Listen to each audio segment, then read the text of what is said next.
안녕하세요. 김성진입니다. 자바 FX 두 번째 노트입니다. 이 노트에서는 배치 관리자와 그리고 GUI 응용의 핵심적인 요소인 사건 기반 프로그래밍을 자바 FX에서 어떻게 하는지 좀 더 구체적으로 설명해 드리겠습니다.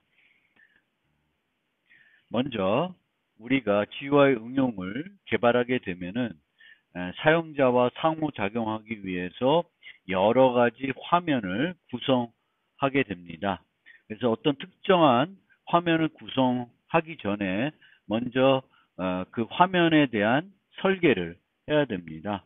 그래서 이 화면에 대한 설계를 하기 위해서는 이 화면을 통해서, 이 윈도우를 통해서 어떤 정보를 입력받고 또는 어떤 정보를 사용자한테 보여줘야 하는지를 분석해야 됩니다. 그리고 이런 분석에서는 각 입력과 출력이 어떤 정보, 어떤 타입을 다루는 것인지 파악을 해야 되겠고, 그 정보의 범위는 어떻게 되는지 분석을 해야 됩니다. 생년월일을 입력받을 경우에는 어, 연도를 언제부터 언제까지 입력할 수 있도록 할 것인지 뭐 이런 것들을 결정을 해야 됩니다. 그래서 내가 이 화면을 통해서 보여주고자 하는 정보의 타입, 그 타입의 범위, 또 입력받고자 하는 데이터의 타입과 범위가 결정이 되면 이것들을 자바 FX에서 제공하는 다양한 기본 노드들이 있는데 어떤 노드를 이용해서 처리할 것인지를 결정해야 됩니다. 그 기본 노드들을 이제 결정했으면 이 노드들을 어떤 순서로 또 어떻게 시각적으로 보여줄지 결정을 해야 되겠고, 그 결정에 따라서 그러면 어떤 배치 관리자를 사용하는 것이 효과적인지 판단을 할 수 있게 됩니다. 그러면 이런 판단을 통해서 다 결정이 되면은 실제 이제 화면을 구현할 수가 있습니다. 이 화면을 구현하는 방법은 먼저 기본 노드들을 생성하고 이 노드들을 컨테이너 노드에 추가해 가지고 이루어지는 겁니다. 그러니까 설계는 최상위 노드, 중간 노드에서 기본 노드들을 이런 식으로 만들 것이고요.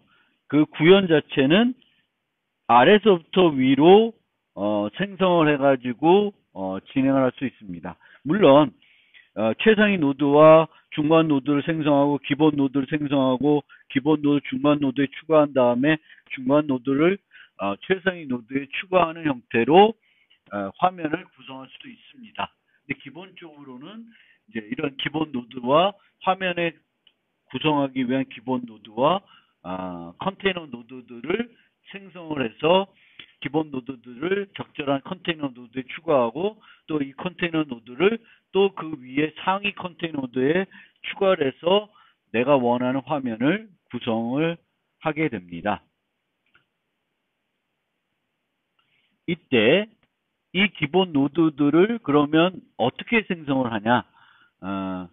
그 화면을 구성하는 코드가 있는 함수의 지역 변수로 이 기본 노드들을 생성할 수 있고, 아니면 클래스의 멤버 변수로 기본 노드를 생성할 수 있는데, 기본 노드가 됐든 또는 컨테이너 노드가 됐든 이 노드가 그 화면을 구성할 때만 필요하고, 다른 어떤 함수에서는 그 노드를 직접 접근해서 사용할 이유가 없으면 이 노드들은 해당 화면을 구성하는 함수, 메소드에서 지역 변수로 생성해서 화면을 구성하면 됩니다. 그런데 화면을 구성할 때뿐만 아니라 나중에 그 노드와 사용자가 상호작용을 함에 따라서 그 노드를 추가적으로 조작하거나 그 노드와 상호작용을 해야 되면 코드에서 그 노드를 화면을 구성하는 함수의 지역 변수로 생성하는 것이 아니라 클래스의 멤버 변수로 생성을 하게 되겠고, 이 생성된 이제 기본 노드들을 컨테이너 노드에 추가를 해서 이제 화면에 나타나게 하는데, 이 추가하는 순서가 상당히 중요합니다. 이게 추가하는 순서나 추가할 때 사용한 방법이 그 화면에 이 노드가 어떤 위치에 나오는지를 결정하기 때문에 이 순서가, 추가한 순서가 매우 중요하고요. 보통은 절대 위치를 줘서 노드를 배치하지 않고 이 컨테이너도에 추가하는 순서에 의해서 화면에 나타난 모습을 결정하는 것이 일반적인 방법이 되겠습니다. 우리가 이런 노드들을 이용해 가지고 화면을 구성할 때 이제 컨테이너 노드들을 쓰게 되겠고, 이 컨테이너 노드들은 그 컨테이너 노드에 삽입된 기본 노드들을 어떤 특정한 형태로 배치를 해줍니다. 그래서 우리는 이런 컨테이너 노드를 다른 말로 배치 관리자라고 하고요. 이런 배치 관리자 중에 가장 최상위 컨테이너 노드로 사용하는 배치 관리자들이 있습니다. 우리가 주로 사용하는 배치 관리자들이 있는데, 가장 널리 사용하는 최상위 배치 관리자는 보더 페인이라는 배치 관리자가 있습니다. 이런 배치 관리자는 화면을 여러 가지 영역으로 나누게 되겠고, 각 영역에 다른 노드를 추가할 수 있도록 해줍니다. 그런데 이렇게 여러 배치 관리자가 화면을 여러 영역으로 나눴을 때 한 영역에 추가할 수 있는 노드는 하나밖에 안 됩니다. 따라서 어떤 나눠진 영역에 노드를 하나가 아니라 여러 개를 추가하고 싶으면은 그것을 또 다른 컨테이너 노드를 이용해서 영역을 나누고 추가를 해야 합니다.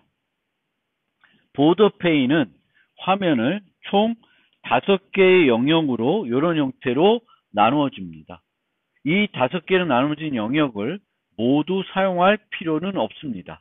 필요하면 5개 영역을 다 사용해도 되고, 나는 톱과 센터만 필요하다. 그럼 2개만 써도 되고요. 센터와 버텀만 필요하다. 그럼 2개만 또 사용할 수가 있습니다.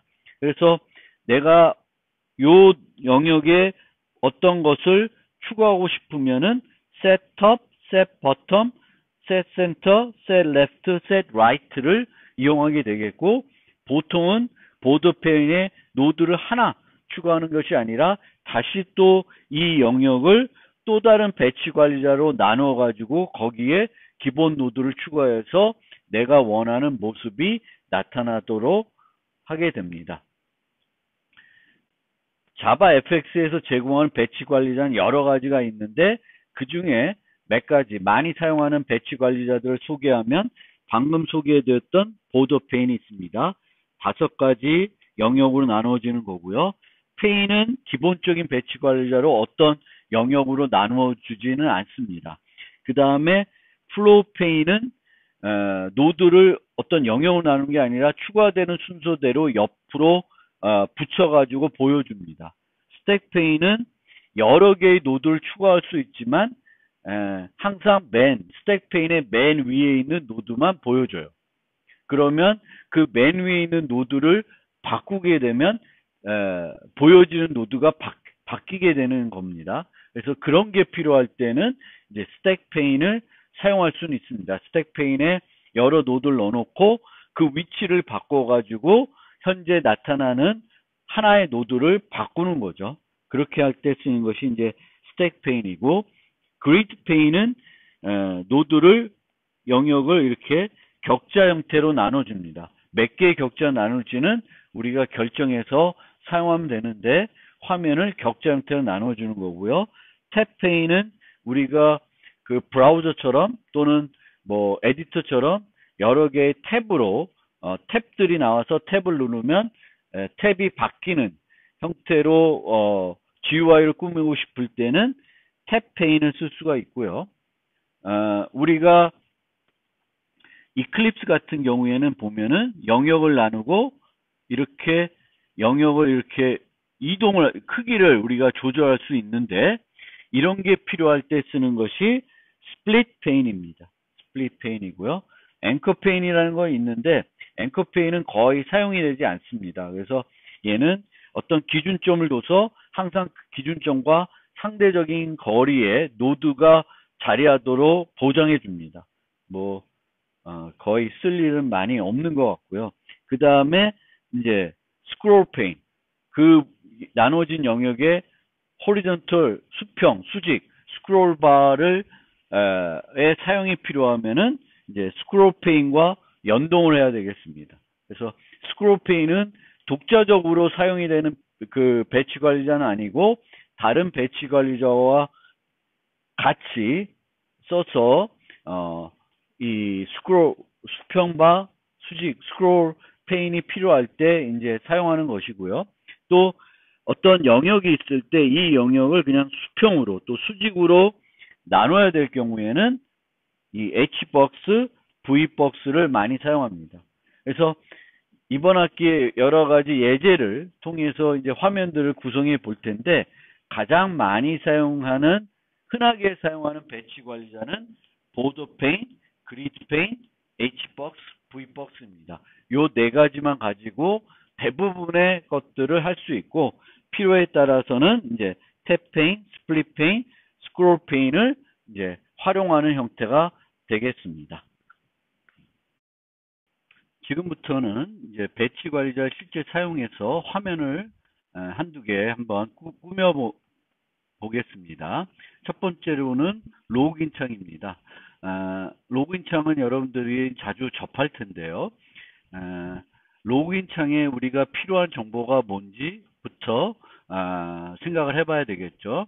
보통 계정명과 패스워드를 입력받아야 됩니다. 그러면 두 가지 정도의 정보를 입력받아야 되는데, 두 정보 모두 텍스트, 문자열을 입력받아야 됩니다.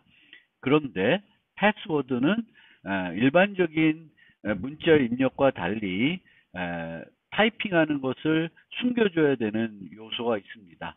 그러면 좀 더 특수한 기본 노드의 사용이 필요하다는 것을 우리가 알 수 있을 것입니다. 그래서 두 가지를 입력받아야 되는데, 그러면 이 두 가지는 텍스트 필드와 패스워드 필드를 통해서 구성을 하면 되는데, 이렇게 데이터를 입력받을 때 여기에 어떤 데이터를 입력해야 되는지 설명해주는 요소가 늘 함께 따라다닙니다. 그래서 이런 문자열, 어떤 것을 입력해야 되는지를 알려주는 요소가 필요한데, 이런 문자열들은 보통 레이블이라는 노드를 이용해서 꾸미게 됩니다.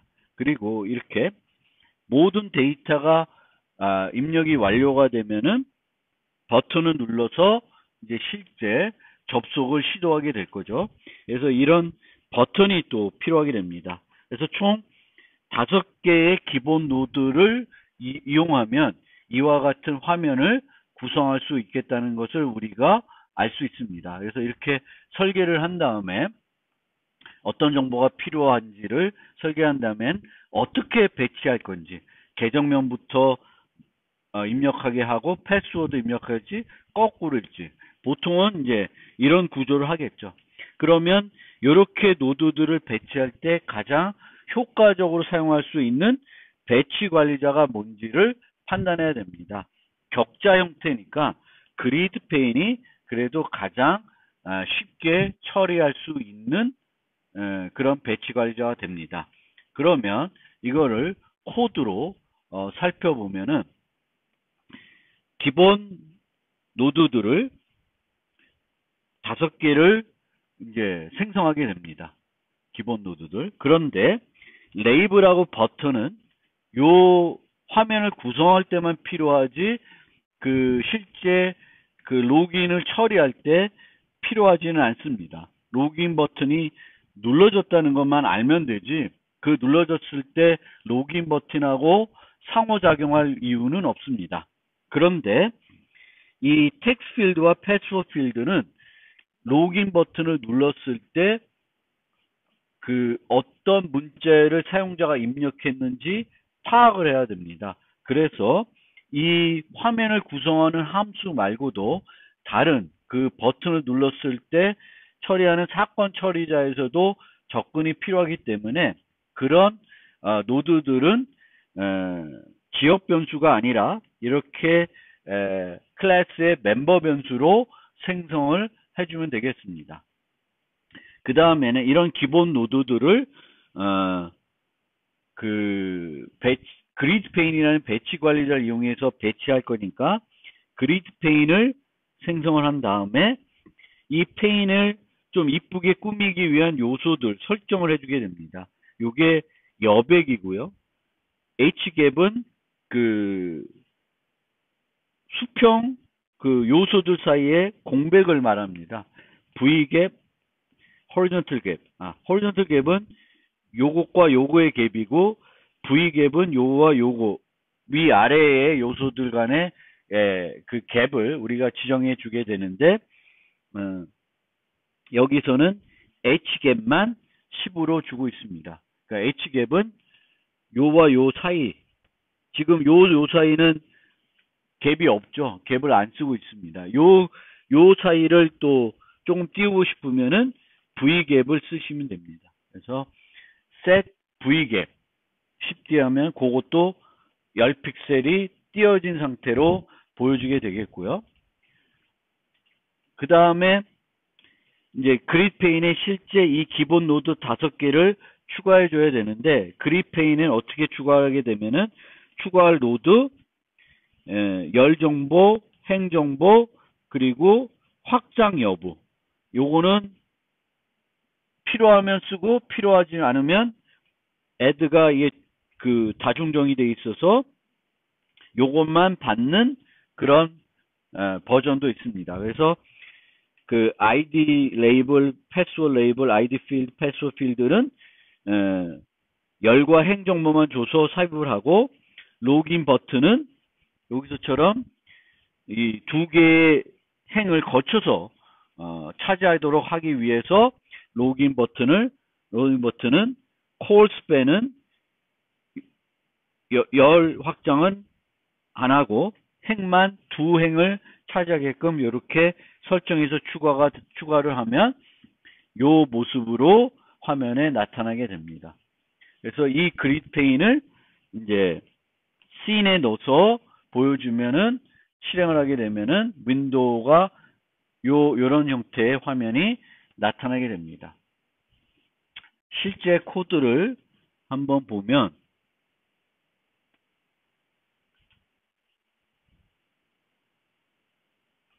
이렇게 화면이 나타나는데 지금 어두워서 잘 안 보일 수 있는데 여기 보면 패스워드 8자 이상이어야 합니다. 라는 게 여기에 이렇게 써져 있는데 그게 set from text입니다.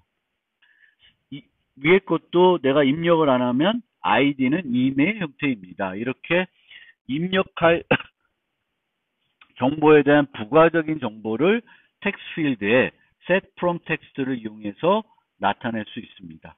그리고 현재는 이 로그인 버튼이 활성화되어 있지 않습니다. 그래서 이 로그인 버튼은 이 ID 필드와 패스워드 필드가 모두 입력되면 아니면 하나만 지금 되어 있는 계정명에 뭔가 이렇게 입력되면 활성화되게끔 이제 프로그램이 하고 있습니다.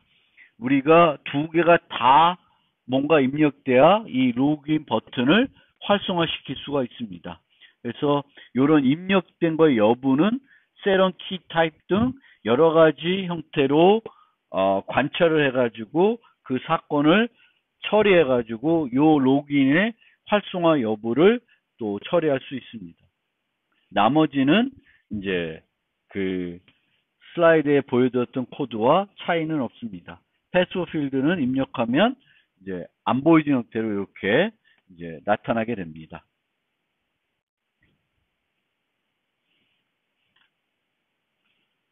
그러면 두 번째 예제로 넘어가겠습니다. 이 예제에서는 밑에 세 개의 버튼을 이 나타나게 되겠고 이 버튼을 누르면 이 중앙에 있는 영역이 파란색, 빨간색, 하얀색으로 바뀌게끔 하는 그런 응용이 되겠습니다.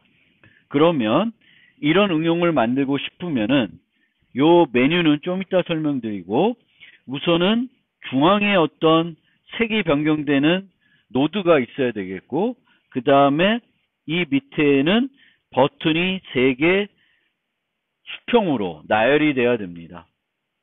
그러면은 우리가 필요한 기본 노드는 버튼 3개예요. 그리고 이렇게 수평으로 노드들을 나열할 때 가장 많이 쓰는 게 Hbox라고 하는 배치 관리자입니다. 그러면 컨테이너 노드로 Hbox가 필요하고, 요 중앙에 있는 거는 뭐 캔버스를 쓸 수도 있는데, 여기서는 그냥 간단하게 기본 페인을 여기에 넣어서 이 페인의 그 색을, 백그라운드 색깔을 바꿔가지고 이제 요 색을 변경하려고 합니다. 그래서 요 페인을 또 하나 만들어야 되겠고, 요 페인은 또 실제는 기본 노드가 아니라 컨테이너 노드죠. 컨테이너 노드죠. 그래서 이 페인을 만들어 가지고 이 전체적인 배치 관리자는 보더 페인을 이용해 가지고 센터는 페인을, 밑에는 버텀은 요 Hbox를 이용하게끔 하고, 나중에 탑에는 메뉴바를 추가를 해가지고 요 모습이 되도록 만들게 되겠습니다. 아까 코드에서는 스타트에서 여기서 이런 복잡한 내용들을 다 여기다가 작성했는데, 점점 첫 화면의 구성이 복잡해지면 질수록 이렇게 간단하게 바꾸고, 여기 함수로 줘야 되죠. 여기 잘못되어 있네. 이렇게 이제 그 각 영역별로 어떤 구성에 된 화면들을 별도 함수로 만들고, 그 함수를 구성하는 컨테이너 노드를 반환하게 하고, 걔를 호출해 가지고 set bottom, set center 등을 꾸며 가지고 전체적인 화면을 구성하면 되겠습니다. 그리고 이런 Hbox를 꾸밀 때에도 아까 그리드 페인처럼 여백을 주고 요 사이사이에 얼마만큼 공백을 줄지를 우리는 set spacing, set padding을 이용해서 설정을 해줄 수 있습니다. 그리고 늘 말씀드렸듯이 기본 노드를 추가하는 순서가 중요하다고 그랬죠. 그래서 여기서 보면 블루 버튼, 레드 버튼, 화이트 버튼 요 순서대로 추가하고 있습니다. 그러면 맨 먼저 나오는 게 블루, 레드, 화이트입니다. 요 순서를 바꾸면 나오는 노드, 그 버튼의 순서가 달라지게 되겠고요. set alignment를 해서 센터로 놓게 되면은 이제 이 영역에서 중앙 정렬돼서 나오게 되는 것입니다. 그래서 이런 식으로 이제 화면을 구성해 가지고 내가 원하는 어떤 형태의 화면이든지 간에 이렇게 꾸밀 수 있게 되는 겁니다. 내가 필요한 기본 노드들을 생성하고, 그 기본 노드들이 내가 원하는 위치에 나타나게끔 상위 컨테이너 노드를 만들어서 추가하고, 또 그 컨테이너 노드를 또 다른 위에 있는 최상위 컨테이너 노드에 추가해 가지고 전체적인 화면을 구성하면 됩니다. 그러면 이제 수평으로 또 수직으로 노드들을 여러 개를 어떤 영역에 넣을 때 가장 많이 사용하는 것이 Hbox, Vbox인데요. 이 박스들은 먼저 생성한 다음에 기본적으로 스페이싱과 패딩, 여백을 이제 해줍니다. 그래서 이 여백은 인셋 10D 하면은 10, 10, 10, 10 모두 10으로 10픽셀 여백을 위아래 좌우를 해주게 됩니다. 그런데 그 네 가지 영역을 다르게 여백을 주고 싶으면은 이런 식으로 네 가지 값을 다 나열해 줄 수 있는데, 이 네 가지 값을 나열하는 순서는 오른쪽, 아래, 왼쪽입니다. 즉 시계 방향이에요. 위부터 시계 방향으로 요 여백을 넣어주시면 되겠고요.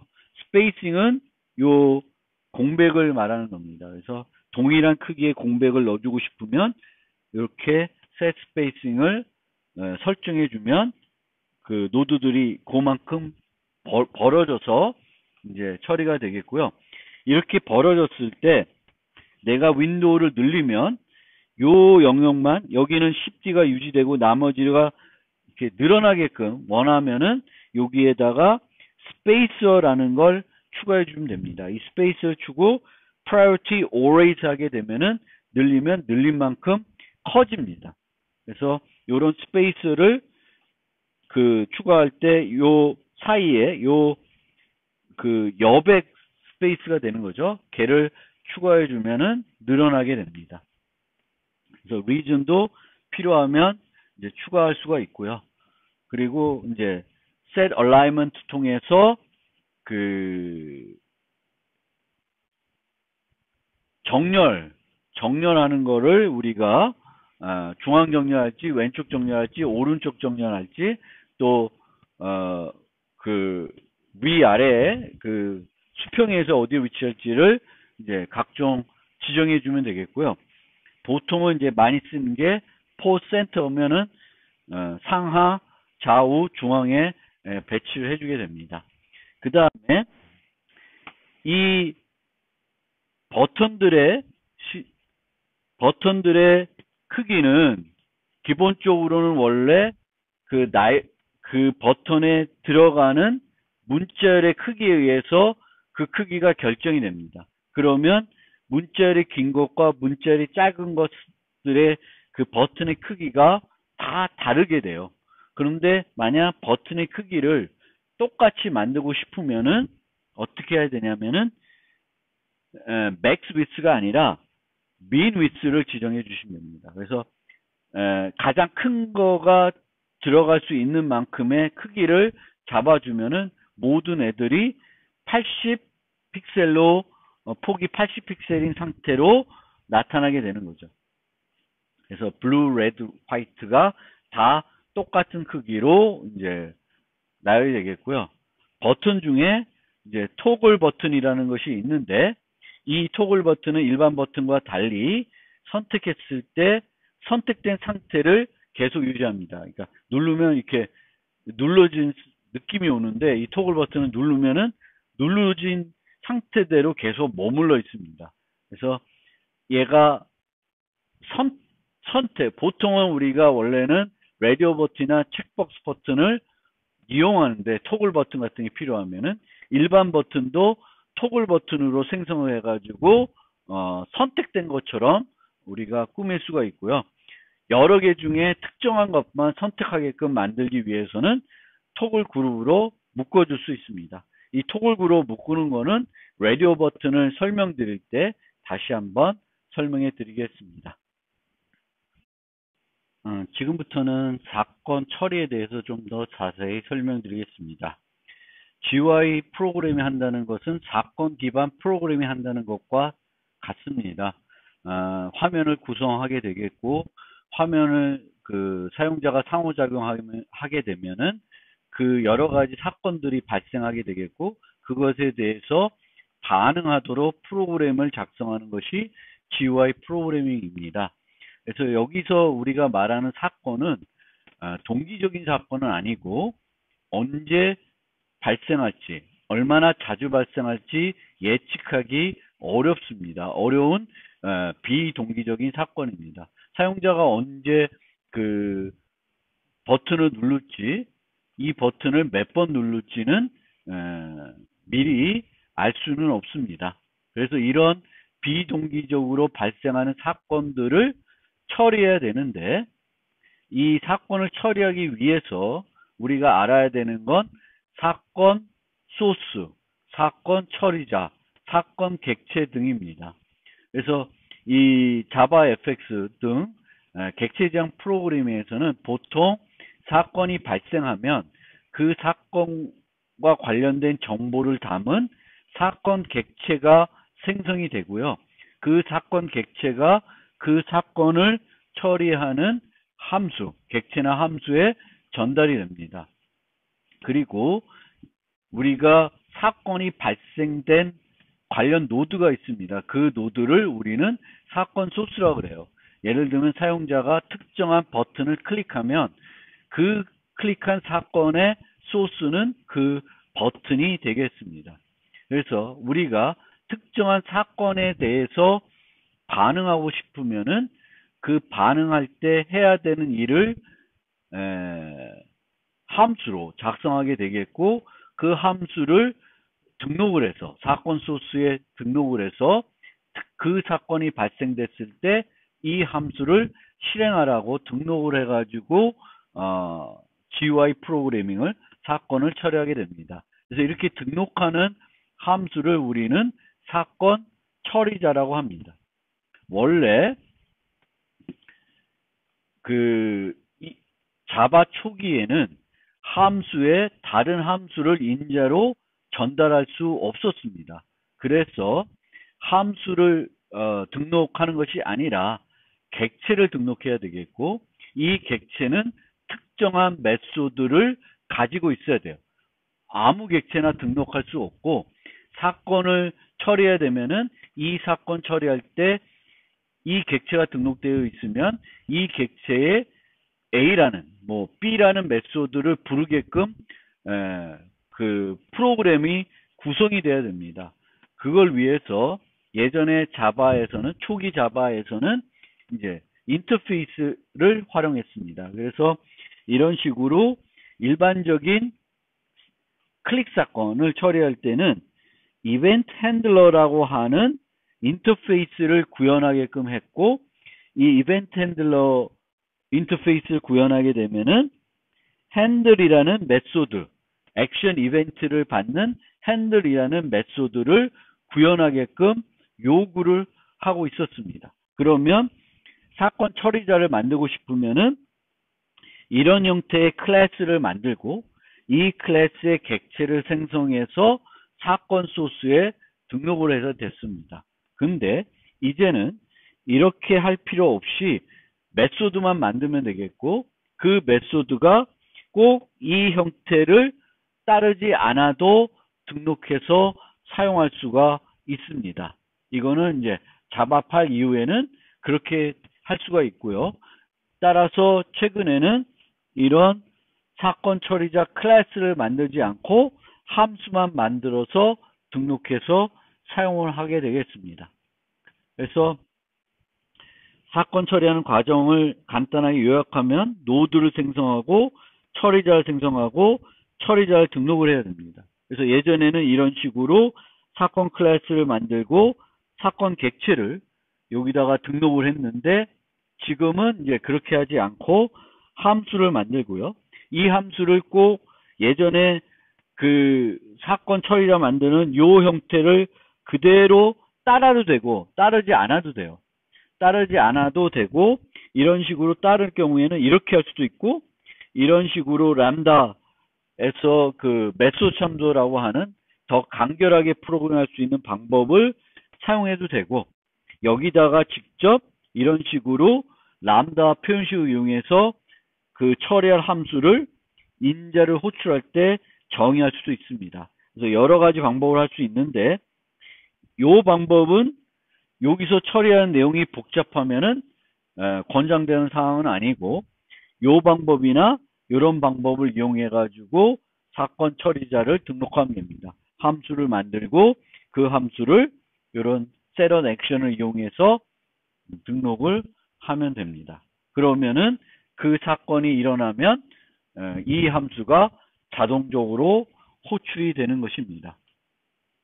그런데 우리가 다양한 사건들, 또 다양한 사건 소스에서 일어나는 그 사건들을 처리해야 되는데, 그러면 그런 사건 소스, 또 사건 소스의 각종 사건마다 모두 하나의 함수를 만들어야 되냐? 그렇지는 않습니다. 하나의 함수를 만들어서 이 함수가 여러 사건 소스의 사건들을 처리할 수 있는데, 똑같은 관련 사건들, 관련 어떤 일들, 그러니까 함수라고 하는 거는 한 가지 일만 해야 되는 거죠. 그래서 관련 있는 일은 여러 사건 소스에서 발생하더라도 이 노드에서 처리를 할 수 있습니다. 예를 들어서 우리가 만들고 있는 이 경우에는 블루 버튼이 눌렀을 때 하는 일 함수 하나, 레드 버튼 함수 하나, 화이트 버튼 눌러서 하는 일 하나 이렇게 만들 수도 있는데 얘네들이 하는 일은 요거의 색을 바꾸는 거 똑같은 일을 하는 거기 때문에 하나의 함수만 만들어 가지고 모두 똑같은 함수를 블루 버튼, 레드 버튼, 화이트 버튼에 등록해서 처리할 수도 있습니다. 그래서 그렇게 처리할 경우에는 이 액션 이벤트를 꼭 받아야 되겠고요. 이 받아서 이 이벤트로부터 어떤 사건 소스에서 현재 사건이 발생했는지, 블루 버튼인지, 레드 버튼인지, 화이트 버튼인지 구분해 가지고 거기에 맞는 행동들을 여기다가 구현하면 됩니다. 그러면 여기에는 이제 조건문이 들어가겠죠. 이 조건문이 싫으면은 이제 이 함수들을 여러 개 만들면 됩니다. 그래서 어떻게 하는 게 더 좋은 건지 명확한 답은 없는데 어쨌든 서로 전혀 관련 없는 일을 하는 걸 모아서 하나의 함수에 만든다. 이건 잘못된 일이고요. 아까 우리가 설명드린 예처럼 똑같은 일을 하는 거예요. 어찌됐건 그 어떤 노드의 색을 바꾼다든지 어떤 노드를 뭔가 똑같은 조작을 하는 거면은 그거는 하나의 함수에서 다 모아서 할 수도 있습니다. 근데 그거를 어떻게 하는 게 좀 더 효과적인 거고 확장 측면에서도 나중에 이 버튼들이 하는 일들이 달라질 수 있다 그러면 나눠서 구현하는 것이 좋은 것이고요. 그렇게 이제 판단해서 우리가 구현을 하면 됩니다.